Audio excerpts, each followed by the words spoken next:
প্রত্যেকটা ছেলেই চায় যে তার বউ খুব সুন্দর রান্না করতে জানুক। কিন্তু এখানে মোহন তো এমন বউ পেয়েছে যে সারাদিন শুধু খেয়েই যায়। আর বেশি খাবার খাওয়ার চক্করে সে এতটাই মোটা হয়ে গেছিল যে তার পক্ষে বেশি ওঠা বসা করাটাও কঠিন হয়ে পড়েছিল। কিন্তু তাও সে খাবার খাওয়া ছাড়তই না, রাত দিন কেবল খেয়েই যেত। আসলে বিয়ের আগে মোহন জানতই না যে তার বউ এত খাবার খায়। আসলে তার অ্যারেঞ্জ ম্যারেজ হয়েছিল।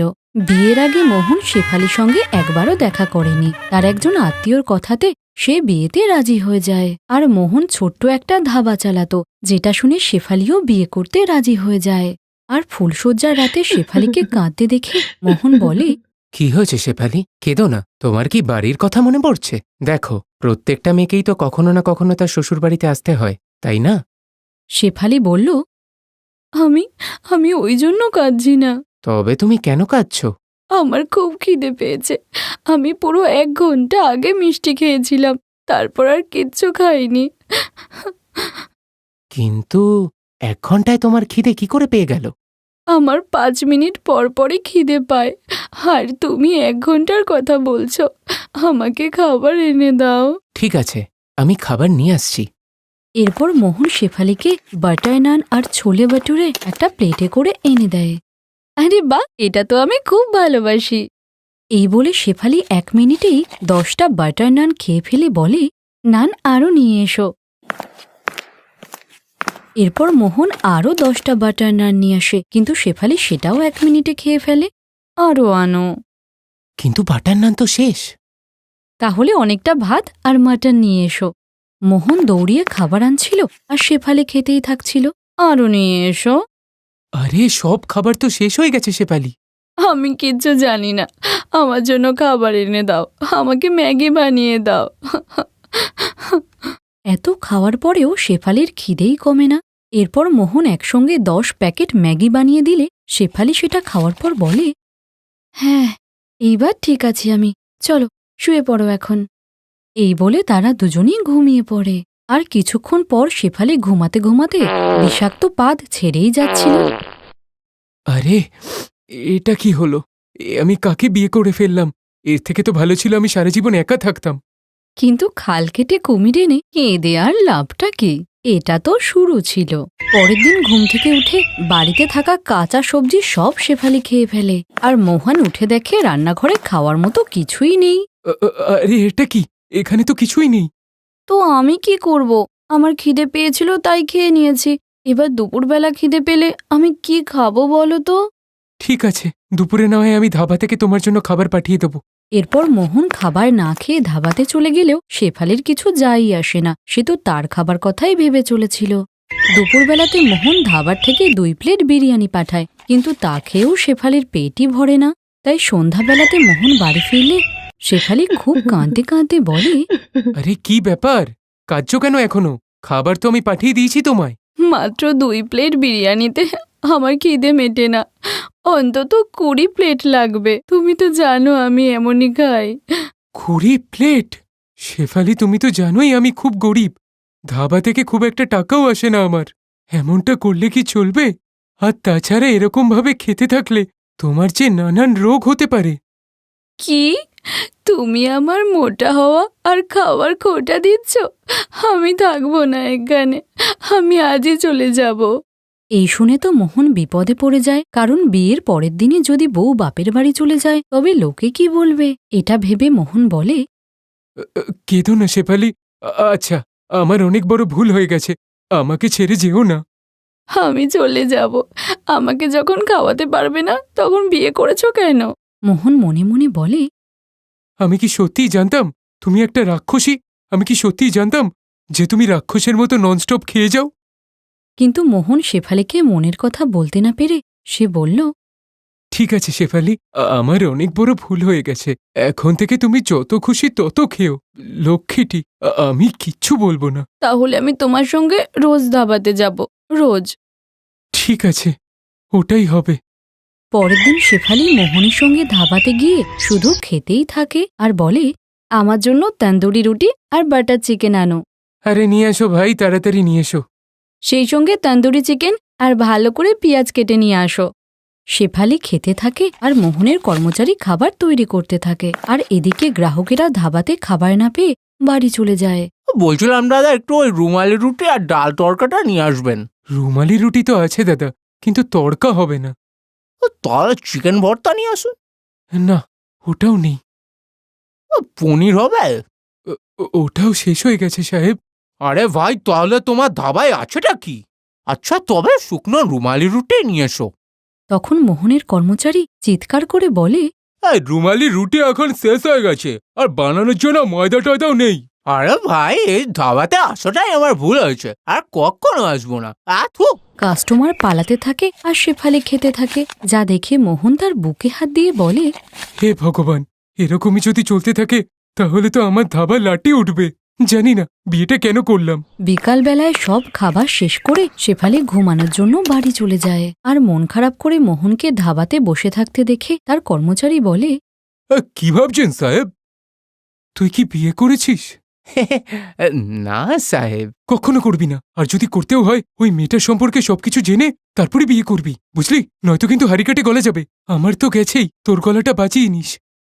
আপনি সাহস রাখুন সাহেব, মেম সাহেব একদিন ঠিকই বুঝতে পারবে যে এমনটা করা একদমই উচিত না। আরে ততক্ষণে যে আমার ফটোতে মালা ঝুলবে। এরপর 1 মাস ধরে শেফালি ধাবার খাবার একাই খেয়ে ফেললে মোহন গরিব হতে থাকে। তাই তো মাসের শেষে মোহনকে টাকা ধারেও নিতে হয়। একদিন যখন মোহন সবকিছু ছেড়ে ছুড়ে পালাবে ভাবছিল, তখনই একদিন রাতে হঠাৎ শেফালির বুকের যন্ত্রণা হয়। ভীষণ কষ্ট হচ্ছে। এই বলে শেফালি যন্ত্রণায় ছটফট করলে মোহন তাকে হসপিটালে নিয়ে যায়। শেফালি দেবী, আপনার ছোটখাটো একটা হার্ট অ্যাটাক হয়েছে। Heart attack? কিন্তু কেন, কি করে? আমার বয়স তো অনেক কম এখন। হার্ট অ্যাটাক বয়সের জন্য নয়, লাইফস্টাইলের জন্য হয়। আপনাকে এসব খাওয়া বন্ধ করতে হবে, কারণ আপনার শরীরে কোলেস্টেরলের মাত্রা অনেকটাই বেশি। আমি এত তাড়াতাড়ি মরতে চাই না, আমি মরতে। আপনাকে কম খেতে হবে আর অনেক বেশি করে কাজ করতে হবে, নয়তো কিন্তু আবার হার্ট অ্যাটাক হতে পারে। এরপর শেফালি ভয় পেয়ে সম্পূর্ণ বদলিয়ে যায়। সে খাবারও কম খেতে লাগলো আর তার মোটা শরীর কমানোর জন্য ধাবাতে কাজও করতে লাগলো। এরপর ধাবাতে ধীরে ধীরে গ্রাহক বাড়লে মোহনের আরও লাভ হয়, আর এভাবেই খাউনতে মোটা বউ রোগা হয়ে গেল, আর মোহনও তার বউয়ের সঙ্গে হাসি খুশিতে থাকতে লাগলো। অনেক বছর আগের কথা, উদয়পুর গ্রামে একটা দারুণ মহল ছিল, যেখানে রাজা ও রানী ছিলেন ভীষণ দয়ালু আর উদার মনের। রানী 7 পুত্রের জন্ম দিয়েছিল, কিন্তু রাজা আর রানীর ভীষণ ইচ্ছা ছিল তাদের ঘরে একজন কন্যা সন্তান আসুক। কিন্তু তাদের মনের এই ইচ্ছা অপূর্ণই ছিল। একদিন রাত্রিবেলায় যখন রাজা আর রানী তাদের মহলের পাশে নদীর ধারে ঘুরে বেড়াচ্ছিল, তখন তারা নদীতে একটা ঝুড়ি ভেসে আসতে দেখে, যেটাতে একটা সদ্যজাত কন্যা ছিল। এরপর রাজা আর রানী তাকে মহলে এনে ঘোষণা করে যে আজ থেকেই মেয়েটা আমাদের কন্যা, ওকে আমরা নিজেদের মেয়ের মতো করে বড় করব। এরপর পরম্পরা অনুযায়ী ঘরের ছোট শিশুর ভবিষ্যৎ জানার জন্য কুল পুরোহিতকে ডাকা হয়, আর তিনি এসে বলেন, খুব দুঃখের সাথে জানাতে হচ্ছে মহারাজ, এই কন্যা আপনার রাজ্যের জন্য অশুভ। আপনি কি বলতে চান ঠাকুরমশাই? রানীমা, এই কন্যা বড় হওয়ার সাথে সাথেই আপনার 7 ছেলে একে একে মারা যাবে। পুরোহিত, তুমি একটা ছোট্ট বাচ্চা মেয়ের ব্যাপারে এরকম কথা কি করে বলতে পারো? সিপাই, এই পুরোহিতকে এখান থেকে বাইরে বার করে দাও। এই বলে রাজা সেই পুরোহিতকে মহল থেকে বাইরে বার করে দিল, আর মেয়ের আনন্দে পুরোহিতের কথায় খেয়ালে দিল না। কিন্তু সেই কন্যা সন্তানের প্রথম জন্মদিনের দিনেই রাজার প্রথম পুত্র মারা যায়, আর তখনই রাজার সেই পুরোহিতের কথা মাথায় এলো, আর সে তৎক্ষণাৎ সেই পুরোহিতকে ডেকে পাঠানোর আদেশ দিল। কিন্তু সেনাপতি এক দুঃসংবাদ নিয়ে মহলে আসে। মহারাজ, 10 দিন আগেই ওই পুরোহিতের মৃত্যু হয়েছে, কিন্তু শুনেছি ওনার ভাই ঘনশ্যাম অন্য এক রাজ্যের পুরোহিত। আপনি আদেশ করলে ওনাকে ডাকতে পারি। ওনাকে শীঘ্রই ডেকে আনুন। এরপর ঘনশ্যাম পুরোহিত সেনাপতির সঙ্গে মহলে আসে। আমার ভাইয়ের ভবিষ্যৎবাণী একদম সঠিক। হ্যাঁ, আমি বুঝতে পেরেছি, কিন্তু এখন এর উপায় কি? যদি আপনার কন্যাকে আগুনের ঘেরাওয়ের মধ্যে বড় করা যায়, তবেই আপনাদের ছেলেদের জীবন বাঁচবে। কিন্তু সাবধান, আগুনটা যেন কখনো না নেভে। পুরোহিতের কথা মতোই কাজ হলো। সেই কন্যাকে একটা ঘরের মধ্যে রেখে দিয়েছিল, যেখানে চারপাশে আগুন জ্বলছিল। কিছু বছর এভাবেই পার হয়। এখন রাজার বাকি 6টা ছেলে বড় হয়ে গেছে। বয়স হয়ে যাওয়ার কারণে রাজা রানী দুজনেরই মৃত্যু হয়। আর এখন রাজার বড় ছেলে রাজ্যভার সামলায়। সময় চলে এসছে আমাদের বোনকে ওই আগুনের ঘেরাও থেকে মুক্ত করার, আর ওকে বিয়ে দিয়ে ওকে একটা সুন্দর জীবন উপহার দেওয়ার। তুমি একদম ঠিক বলেছ ভাই। চলো এক্ষুনি আমাদের বোনের কাছে গিয়ে ওকে এই সুসংবাদটা দিই। এরপর সব দাদারা তার বোনের কাছে পৌঁছায়। বোন, এই বন্দি জীবন থেকে তোমার মুক্তির সময় চলে এসছে। তখন তাদের বোন অঞ্জনা তাদেরকে বলে, হ্যাঁ দাদা, আমিও এই পৃথিবীটা দেখতে চাই। কতদিনই বা আমি এই আগুনের ঘেরার মধ্যে থাকব। এরপর অঞ্জনা প্রথমবার বাইরে বেরিয়ে ফুল, প্রজাপতি, নদী, ঝর্ণা সব দেখে ভীষণ খুশি হলো। আর হঠাৎ তার নজর পড়ল একটা বকের দিকে। আরে বাহ, এটা তো কি সুন্দর পাখি! দাদা, এই পাখিটার নাম কি? বোন, এই পাখিটার নাম বক। দাদা, আমি বকেদের রাজকুমারের সঙ্গেই বিয়ে করব। কিন্তু বোন, আমরা ওনাকে কোথায় খুঁজব? আমি সেসব জানি না। আমি বিয়ে করলে বকে রাজকুমারের সঙ্গেই বিয়ে করব। সব দাদারা তার কথায় রাজি হয়। আর 2 দাদা রাজ্য সামলানোর জন্য মহলেই থেকে গেল। আর বাকি 4জন দাদা বকের রাজকুমারকে খুঁজতে জঙ্গলে বেরিয়ে পড়ল।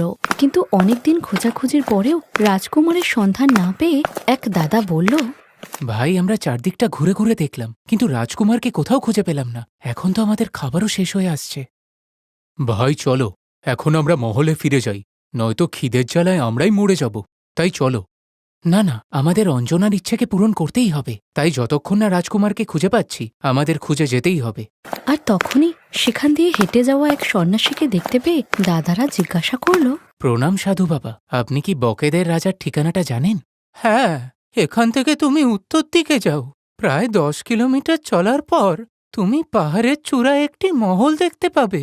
ওখানেই বকেদের রাজকুমার থাকে।